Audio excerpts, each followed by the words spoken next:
Hello student. आज की इस लेक्चर में देखेंगे हम पॉइंटर टू पॉइंटर, मतलब एक पॉइंटर से दूसरे पॉइंटर कैसे बनाएंगे। ठीक है, तो आइए देखते हैं पॉइंटर। हेलो स्टूडेंट, आज की क्लास में देखेंगे हम लोग पॉइंटर टू पॉइंटर। ठीक है, इससे पहले हम लोग देखे थे पॉइंटर टू अरे। तो चलो एक बार पॉइंटर को फिर से मैं आपको बता देता हूँ पॉइंटर क्या होता है।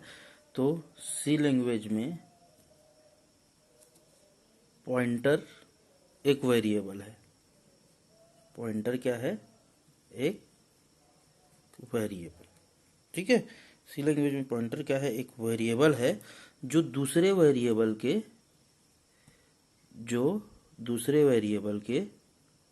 एड्रेस को होल्ड करके रखता है। किसको? एड्रेस को होल्ड करके रखता है। ठीक है, पॉइंटर क्या है? तो एक वेरिएबल है, एक विशेष प्रकार का वेरिएबल है जो दूसरे वेरिएबल के एड्रेस को होल्ड करके रखता है। ये हम पिछले क्लास में भी पढ़ चुके थे। आज मैं पॉइंटर टू पॉइंटर बता रहा हूँ, इसलिए आपको यहाँ पे क्लियर कर रहा हूँ। अब पॉइंटर क्या करेगा? तो एक पॉइंटर दूसरे पॉइंटर के भी एड्रेस को होल्ड करके रख सकता है। ठीक है, मतलब इस एग्जाम्पल एक आपको डायग्राम बता रहा हूँ, उस डायग्राम के सहारे आसानी से समझ में आ जाएगा। जैसे हमारे पास एक वेरिएबल ए है, इसमें 100 वैल्यू क्या किया गया है? स्टोर। इसका एड्रेस कितना है? 2156। ठीक है, मैं अपने मन से एड्रेस ले रहा हूँ, हो सकता है सिस्टम में दूसरा एड्रेस है। ठीक है, तो एक और पॉइंटर बनाते हैं। अब उस पॉइंटर का जो है ये पॉइंटर हो गया। अब पॉइंटर क्या करता है? तो किसी दूसरे वेरिएबल के एड्रेस को स्टोर करता है। ये एड्रेस हो गया 56। ठीक है, किसको? इसको कर रहा है। एक और पॉइंटर बना लेते हैं, जैसे मैं बना लिया ये पॉइंटर, देखो ये P1। ठीक है, अब इसका एड्रेस क्या है? इसका एड्रेस लिख लो 3156। ये होल्ड करेगा 3156। ठीक है, ऐसे करते करते आप कंटिन्यू एक चेन क्या कर सकते हो? बना सकते हो। ठीक है, तो पॉइंटर टू पॉइंटर कहने का मतलब यही हुआ कि एक पॉइंटर के एड्रेस को दूसरे पॉइंटर जो है वो क्या करके रखेगा? होल्ड करके रखेगा। आपको एक चीज़ यहाँ पे ध्यान देना है कि चेन जब बढ़ते जाएगा तो पॉइंटर में एस्ट्रिक की संख्या जो है वो बढ़ती जाएगी। जैसे यहाँ पे देखो, ये वेरिएबल है, इसके एड्रेस को ये पॉइंटर होल्ड किया तो सिंगल एस्ट्रिक। अब इस पॉइंटर के एड्रेस को ये वाला पॉइंटर P1 कर रहा है तो डबल एस्ट्रिक। ठीक है, तो वो क्या होते जाएगा? बढ़ते जाएगा। तो कहने का मतलब सीधा यही हुआ कि पॉइंटर जो है, एक पॉइंटर जो है वो दूसरे पॉइंटर के एड्रेस को क्या करके रखता है? होल्ड करके रखता है। ठीक है, तो कंटिन्यू एक आप क्या कर सकते हो? चेन बना सकते हो। तो चलो एक प्रोग्राम बनाते हैं, प्रोग्राम के सहायता से हम इसको क्या करते हैं? समझते हैं। ठीक है, हम प्रोग्राम बना रहे हैं। इस प्रोग्राम के थ्रू क्या करेंगे? हम पॉइंटर टू पॉइंटर को अच्छे से समझेंगे। तो सबसे पहले हम हैज़ इंक्लूड हेडर फाइल लेंगे। Has include studio dot H. ठीक है, दूसरा हेडर फाइल क्या लिए? Has include conio dot H. ठीक है, दो हेडर फाइल लिए।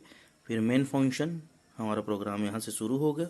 हम इसको क्या कर दिए? ओपन। ठीक है, फिर सबसे पहले क्या करते हैं? एक सिंपल वेरिएबल लेते हैं, मतलब एक वेरिएबल डिक्लेयर करते हैं जिसका डेटा टाइप इंटीजर है। तो मैं लिख दिया integer a is equal to 100। Initialise कर दिए उसको, वैल्यू कितना? 100। ठीक है, a इज इक्वल टू मैं क्या कर दिया? 100 कर दिया। अब पॉइंटर बनाएंगे तो इंटीजर पॉइंटर। ठीक है, p। और एक और पॉइंटर बना रहे हैं इस डायग्राम, जैसा मैं डायग्राम में आपको समझाया हूँ वैसे ही कर रहे हैं। आपका इंटीजर स्ट्रिक P1। ठीक है, एक P हो गया और एक P1 हो गया। अब क्या करेंगे? अब जो ये जो है मतलब वेरिएबल है, उसके एड्रेस को ये वाला आपका ये वाला पॉइंटर करेगा, इसके एड्रेस को ये वाला पॉइंटर करेगा। तो उसके लिए हम कैसे करेंगे? तो उसके लिए देखो P1, ये P is equal to and A। ये P जो है, ये पॉइंटर जो है वो किसके एड्रेस को होल्ड करेगा? वेरिएबल A के। ठीक है, उसके बाद दूसरा है P1। तो P1 किसको करेगा? एंड P, मतलब ये P1 जो है वो इसके एड्रेस को क्या करके रखेगा? होल्ड करके रखेगा। ठीक है, यहाँ तक आ गया समझ में। अब हमको क्या करना है? ये दोनों में हम सेमीकोलन लगाएंगे।